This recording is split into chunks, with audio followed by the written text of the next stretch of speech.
Hello, everybody. Welcome back to the Hamster Business Show. My name is Chris Pastrana, and today I'm here with Keith Gentili of the New Boston Beacon. How you doing, Yes. Keith? Good. Thank you very much, Chris. Thanks for having me. I All right. appreciate it. Awesome. So we're going to roll into a quick word here from our sponsors, and then we're going to get going. So everyone, hold on just a moment. There is nothing better than bettering your life. So head over to nhbusinessshow.com/self-author and run through our self-authorship program and start bettering your life. There's nothing better. Keith, this is pretty cool. So the New Boston Beacon. That's awesome.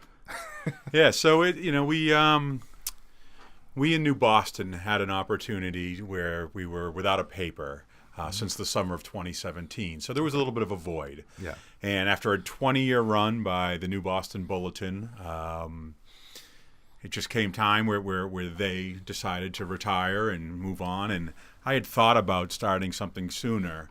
Or even taken over the bulletin. But I wasn't sure, newspapers, you could label the newspaper industry as a bit of a dinosaur, they are a dying breed on some levels.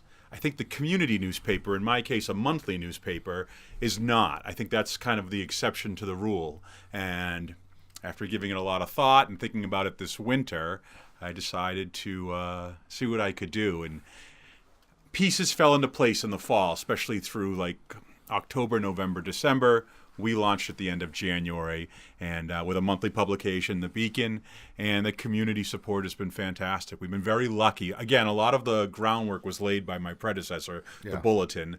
So we were able to reach out to advertisers who had advertised in that paper, and that made it for a bit of a smoother transition than cold calling, right?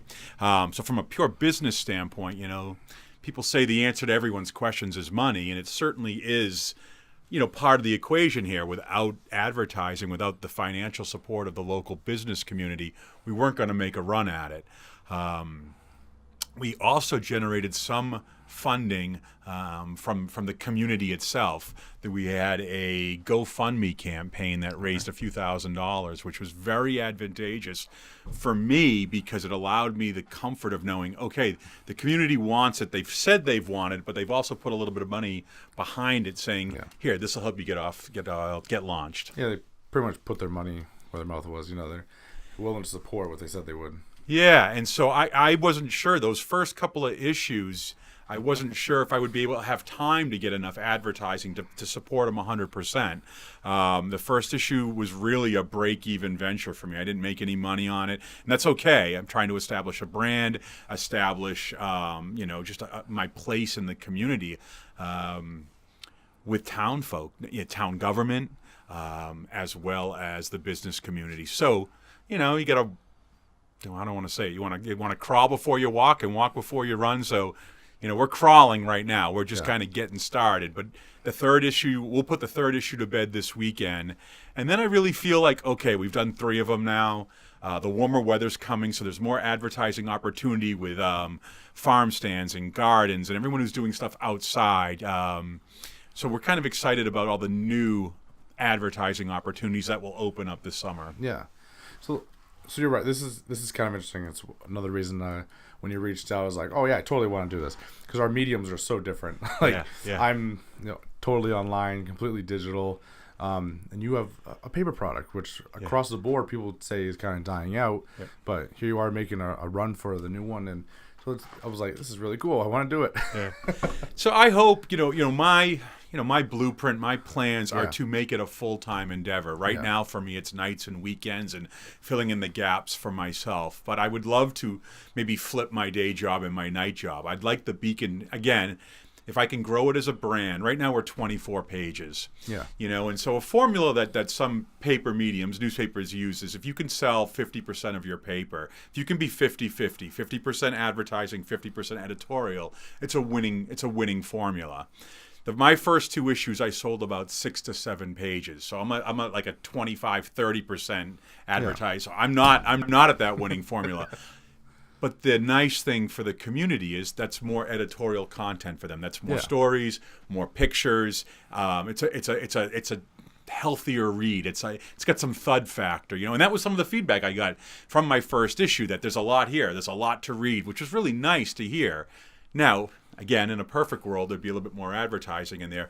This third issue has a little bit more. I am going in the right. We're trending in the right direction. Yeah. We added, like I said, we added just some landscapers just jumped in this new issue. That helps. So we're going in the right direction. But I can grow the paper. We're at 24 pages. I'm hoping to grow you grow in 8s in newspapers. So I'd like to get to 32 this summer. And then someday if I could get to 40 pages and maybe sell 20 of them. And that's blue sky 50-50. If I'm at 40, 60 and I'm selling 16 pages of a 40-page paper, I think that's when you start to get into, okay, I think this can be my full-time gig. Yeah. But I got 2 daughters that need to go to college. And, part of me, I've been in New Boston 17 years. Yeah. So part of me wants to give back to the community. I've raised my girls there. The community's been good to me. It over-delivered for me as a father. I wasn't even sure I was going to have children. And, the right woman convinced me, and we ended up living in a, small country town and on a nice dead-end road and had 2 kids. And once I started to embrace community events, my life became full, and I really mean that sincerely. When I stopped saying that's not for me, or I'm not going downtown, I don't want to, my kids don't want to do that. Well, once we started doing those events, and there's a sense of comfort, and the kids started to say, let's go to more events. Whether it's a rec department event or something at the school. The more we did, I love that word begets. Going to community events begets going to more community events. Yeah. And once you have that foundation and you start to say hi to people and you feel like you're part of it, it really is warm. And so they had an idyllic childhood. And now what I want to do is kind of help new families in New Boston experience some of that. If they choose not to, that's their decision. But I want them to know what's going on downtown. Yeah. I want them to know that the duck races are being held and what time they start and where to buy their tickets. And I want them to know about the Easter egg bonnet parade and all the types of things that we can do as a community newspaper. And I want to tell them a month in advance, and then after an event, I want to show them what it looked like, so we can preview things, the previous month, and then we can do the postmortem after, show them the photos, and write the story. Yeah. Okay, that's kind of cool. Because you're right, New Boston's a pretty small town. Yes. Especially since it's plucked right next to Goffstown, which is one of the biggest towns in the state. Yeah. So is creating that much content, I guess you're doing it on a monthly basis, but is that difficult? Or just finding things to write about? That's a great question, and it's one I take real serious because of all the things I'm trying to do with the Beacon. I'm trying to generate original content. Yeah. And when I say original content, I mean it in the truest sense of the word. I don't want to regurgitate press releases. Or I certainly don't want content that's being shared on Facebook on 5 or 6 different pages. Now, there's a place for that. In fact, the Beacon has a Facebook page, and I'm struggling with how to use it as a medium, because I don't know that it's the place for me to be sharing information that other people are already sharing. There's a lot of websites, a lot of Facebook pages already sharing New Boston news. And Goffstown does it too. There's some crossover there. I'm interested in original content. I want to give somebody something to read when they get home from work, even if it's only one day a month. They come home from work that day or that Saturday morning with their coffee. They can kick back and open the paper. I want them to see new things, new content. So to answer your question, I'm trying to incorporate as many writers in town or many experts in town. Whether they have a writing background or not is irrelevant. Yeah. But if they're experts in something, then the writing is the information will cut through. I can work with bad writing. Any editor can work with bad writing. It's bad reporting or bad information that you can't work with. So you find an expert in town, ask them to write something, work with them, encourage them, put a little polish on it, add a couple of photos, and then you've got a community sharing their expertise. And it's really, for me, I'm real happy with where we're at this point. So this third issue, readers are going to see a bunch of new names, another handful of names. There's probably 7 or 8 different bylines in one issue. There might even be, we might have 10 different bylines. We have my staff, or the staff, who write each month, and then we have 5 or 6 experts from the community writing. And when someone sits down and flips through the paper, getting all those different voices and all those different viewpoints, to me, that's the community paper. And that gets me excited when I can get other writers excited to contribute and to put a little extra work into it, to really dig in and see what we can do. in the end, we have to remind ourselves that we're trying to serve the reader the best we can. And in New Boston, we've got about 5,600 people. There's a large chunk of children, large percentage of families. There's an elderly community, a retired community.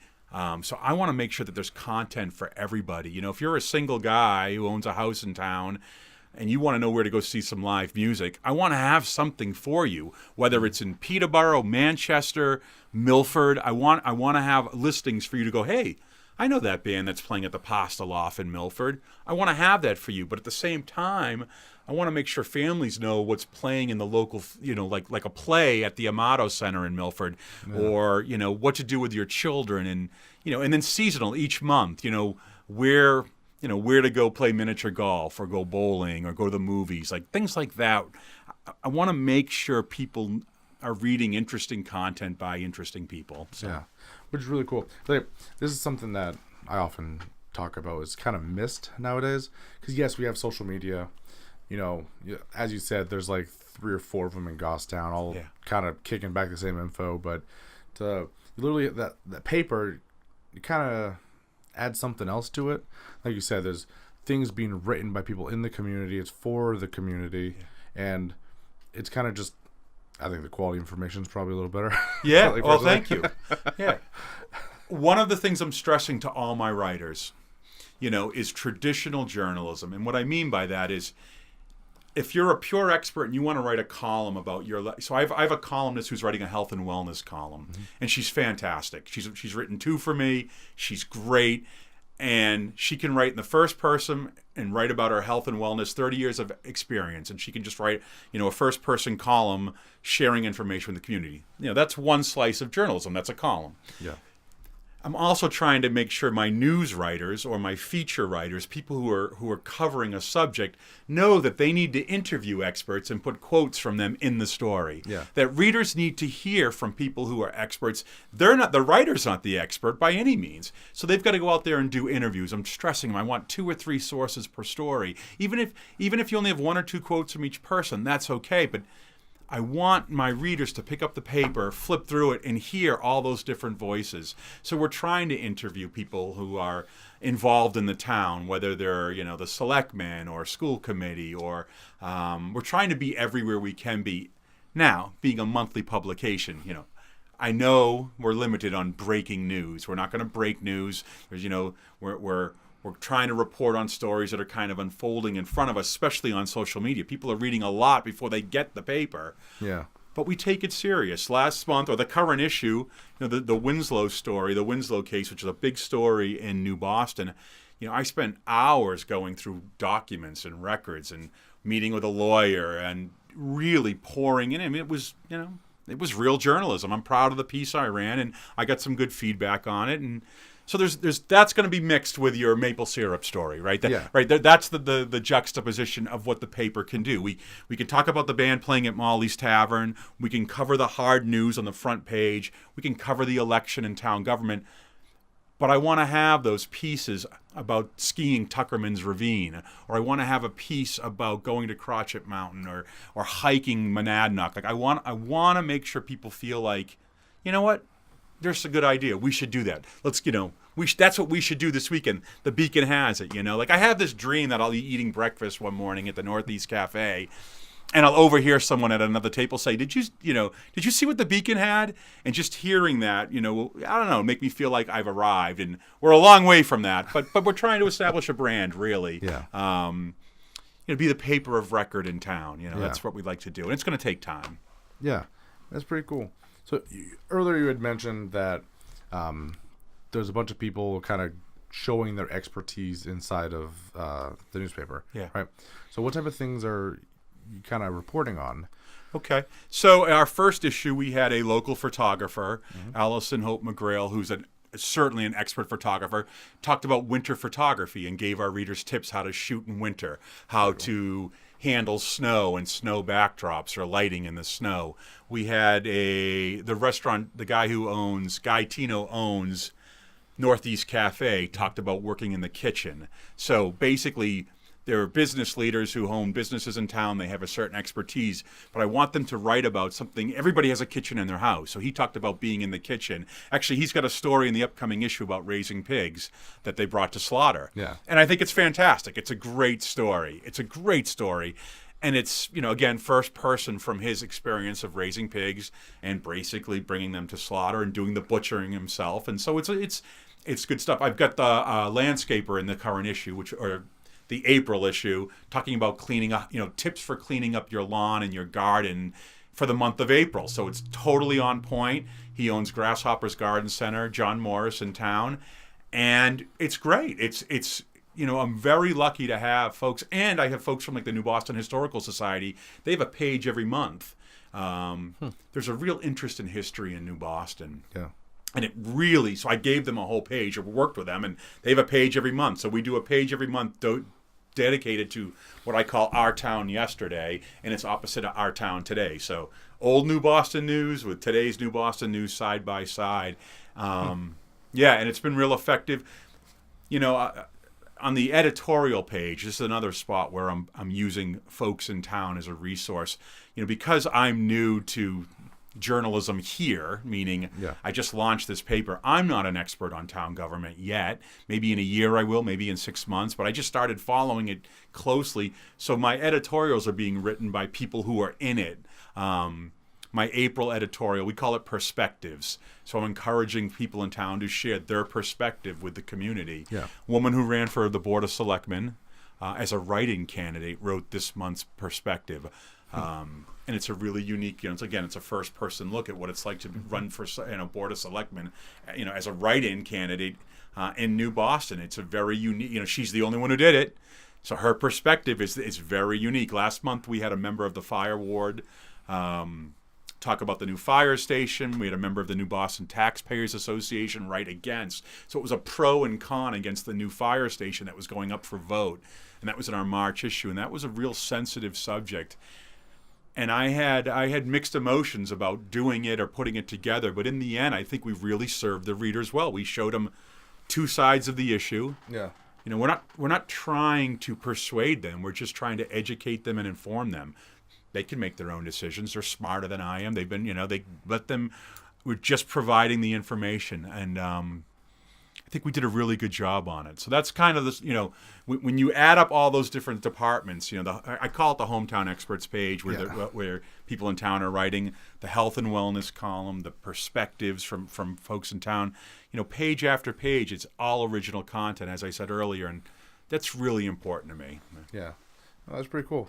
So we're going to take a quick second here, take a break from and hear from our sponsors real quick, and we'll be right back. So for those of you who don't know, the New Hampshire Business Show puts out 7 to 8 interviews a week with New Hampshire businesses, large and small. And with that, we accumulate some costs that, since I don't charge guests, I typically pay for them myself or out of the small, things I make when I work. So if you want to help support the show and help take us to the next level, head over to patreon.com/NHBusinessShow to get in there. As you can see right behind me over here, over there, somewhere right there, right there, we have some business cards of people that are already sponsoring us on Patreon. And if you want to join the list and get your name thrown up on the board here right behind us so everyone can see you on every show, head on over, support us. It's $1 a month to be on the board, or you can offer a little bit more, be a guest, do a whole bunch of different things, but help support New Hampshire businesses because it's passionate to me. And if that's something you want to do, help. So this might be interesting because while the mediums are different between digital and like in paper, kind of more in person type things, they're still, as a person who puts out or essentially edits and puts everything together, you still have to kind of point them in a direction, like what content do you actually want to put in the paper, what goes out. So this can actually be useful for even online, like what type of content should people be looking to create or put out or any of that type of stuff? Yeah, it's a good question. And I'm now that I'm at issue 3, I'm kind of at this crossroads. So what I'll tell you is one of the big elephants in the room of our editorial meetings is how much government coverage. Yeah. So we just got through our town voting, which was in March. So our March issue had the sample ballot in there. I don't know the answer yet. It's going to take me time to figure out how much government to give the readers of New Boston. Yeah. Is every move the Board of Selectmen making and the school committee making, is everything that they're doing, the Finance Committee, the Planning Commission, there's so many committees in town. There's a lot of government in town. And how much editorial space to give to that, I'm torn on, And I talk to, my small focus group would be friends that I know, parents of kids my age and people I talk to in town, and maybe 10 or 20 people isn't that small of a focus group in a town of 5,500. But, I'm getting some feedback that, you can give them too much, town government talk. It can. I don't like the word boring. I don't want to say it's boring, but it can be a little numbing. You know what I mean? It can be a little like, okay, enough. Give me, tell me what's playing at the Wilton Town Hall Theater. Give me a story on that, or tell me about snowshoeing across, the Scobie Pond. Like, that's what I'm juggling with. So to answer your question, what I've done is I've created a very, very traditional template where the front half of the paper, basically the first 11 pages, is my town coverage. Mm-hmm. It's my news hole, my op-ed pages that we talked about, and then you get into basically the historical society page, the town government page, and then we do the schools, and then we do the churches. And that's pretty much the front half of the paper. Yeah. The center spread is our calendar, pages 12 and 13, in a 24-page template is our calendar. No ads on it. It's what's going on in the community and the surrounding towns. And then the back half of the paper is what I call the fun stuff, which is our arts page, which is our notes from the library and the recreation department, our outdoor recreation page, which is hiking, skiing, fishing, paddling. I mean, that's the plan for the outdoor sports page, recreation. And then we have what I call, just an area for 20-question interviews. I want to interview somebody every month and get that into the paper, and do we have an animals page, which is really popular. At least I think it's really popular. We cover, basically the pet scene in New Boston. There's, whether it's dog groomers or where to board your animal. We have a dog trainer who writes every other month, and we have the vet in town who's writing. We do a trail cam photo of the month. So we're trying to get all, like I said earlier, like all these different, demographics, looking forward to something in the paper each month. So, back to my original point, half the front half of the paper is really to the news in town, including the government, and the back half would be all those other hobbies or interests that people have who live in town. And I'm really trying to encourage people to write to me, whether it's through Facebook or letters to the editor, and tell me what they want, what interests them. We're always looking for story ideas. And so, but I'll tell you, that is the toughest challenge I have right now is how much government to give the folks. I'm struggling with it. Yeah. So you were talking about animals pages, and I'm like, oh man, you should have like a coyote sightings page. Yeah. Because then I'll grab your paper every month and go hunting. So there is a coyote in our first issue. Yeah, our trail cam photo of the month is a coyote in the first issue. We have bears in the next issue. A lot of folks in town have trail cameras up on their property. Yeah. And they share some of those photos online. And my paper goes to all 2,229 mailboxes in town. And even in 2018, today, not everybody's online. I know that sounds crazy, but it's true. I have readers who aren't online.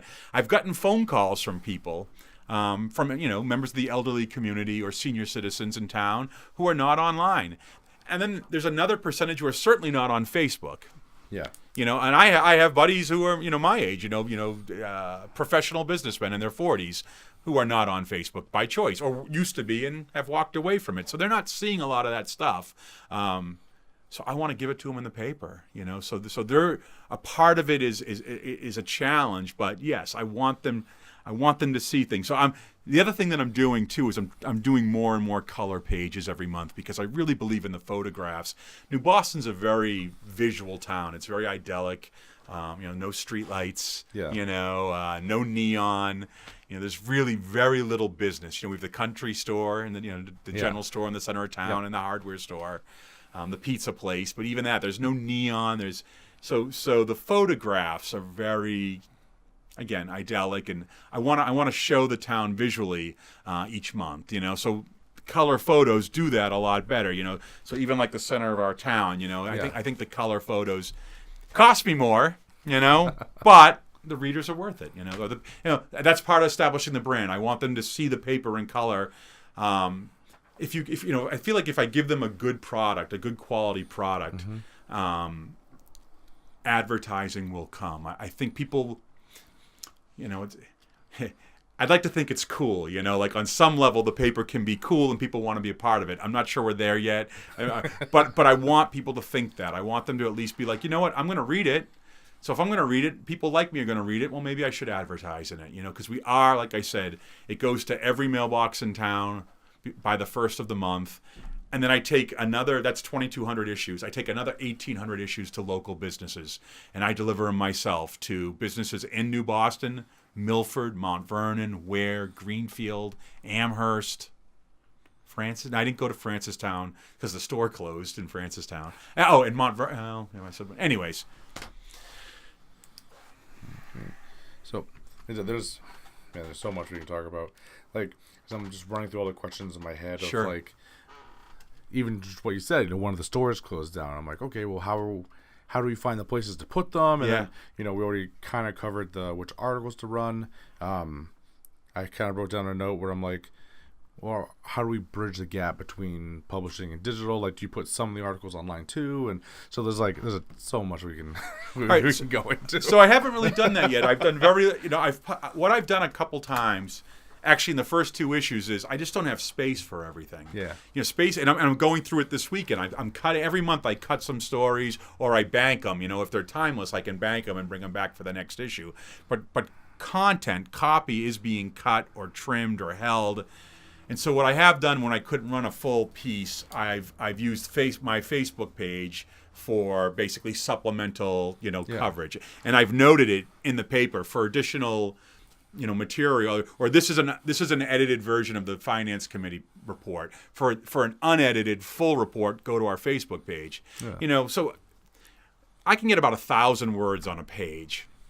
1,000 words and a couple of photos, and you throw throw advertising in there. Now maybe it might be 600, words and a photo, and so that's I'm a small paper. I'm not a big broadsheet. I'm a little tabloid.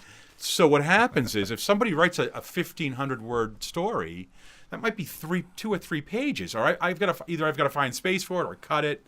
So I'm trying to encourage folks to do like that USA Today mentality. 500 to 600 words, keep the stories a little shorter. I want photographs, I want graphics, I want quotes, but it fills up fast. It really does fill up fast. So there may be a time I do use the Facebook page or I launch a website for additional coverage. Yeah. I think if it became my full-time job, I would report almost daily or weekly. I would be reporting on things in town on a website. Yeah. And the paper would supplement that. But right now, like I said, it's my primary goal is to deliver once a month a paper product. That's what I'm doing right now. That's what I'm in the business of. I'm in the business of making sure I deliver a paper by the first of the month. Anything on Facebook is nice.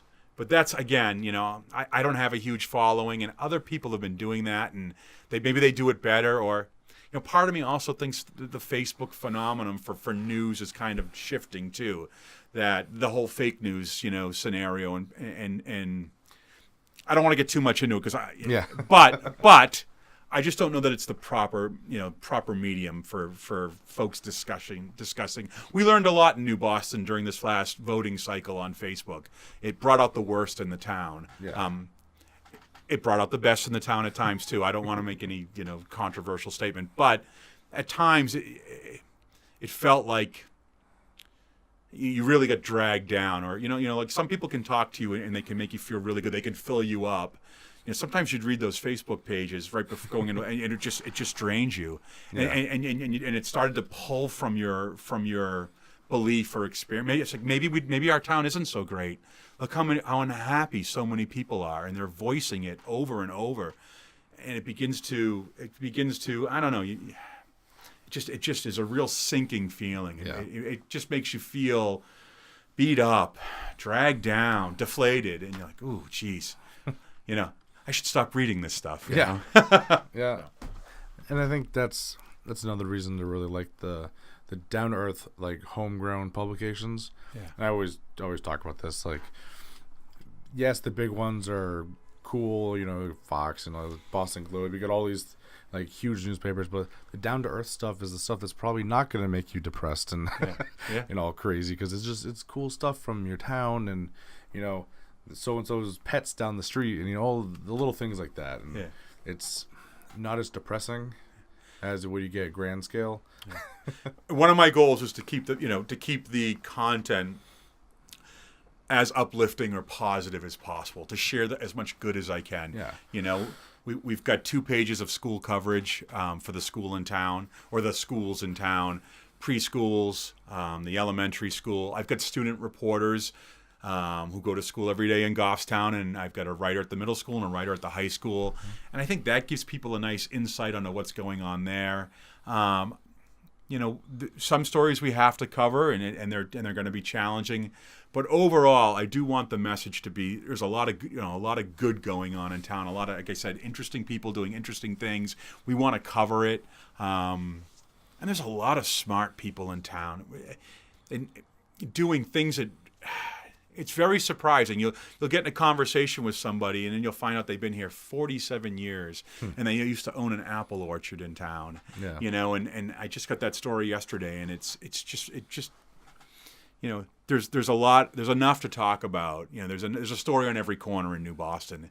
It's got a very eclectic community, from professional, high tech to farm and agricultural, and folks who grew up there. There's a lot of native New Bostonians who've been there a long time, and they've chosen to stay, and there's a reason for that, and it's worth talking about. It's worth sharing. Yeah. All right, cool. So how do people reach out to you, get a hold of you? I know you got the paper and the Facebook page, but is there any other ways? Yeah, so they can write to me, certainly newbostonbeacon@gmail.com. Very easy. newbostonbeacon@gmail.com if you're online. But if you're not online, well, you probably wouldn't see this if you weren't online, right?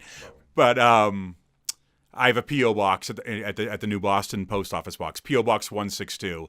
But the most important thing is just pick up the paper. If you don't live in New Boston but you're interested in it, Goffstown has Sully's, Cumberland Farms, Ace Hardware. You can pick it up there. Moulton's in Amherst, the Mount Vernon Country Store.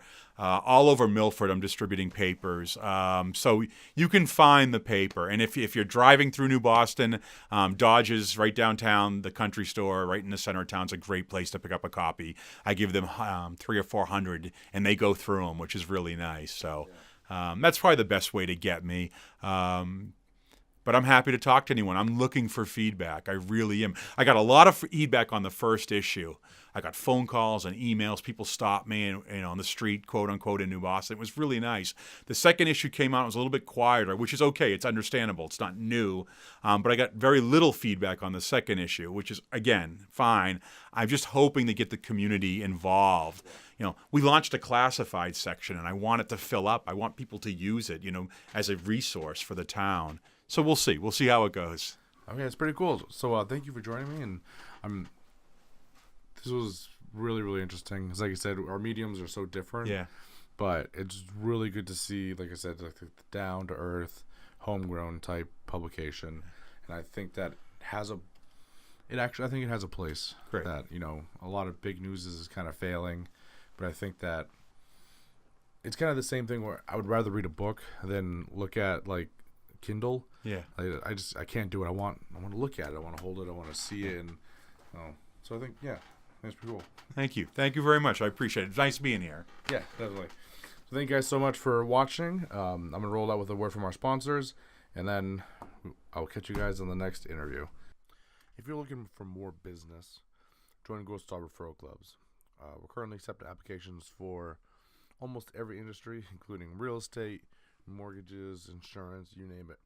So reach out to nhbusinessshow.com/goldstar.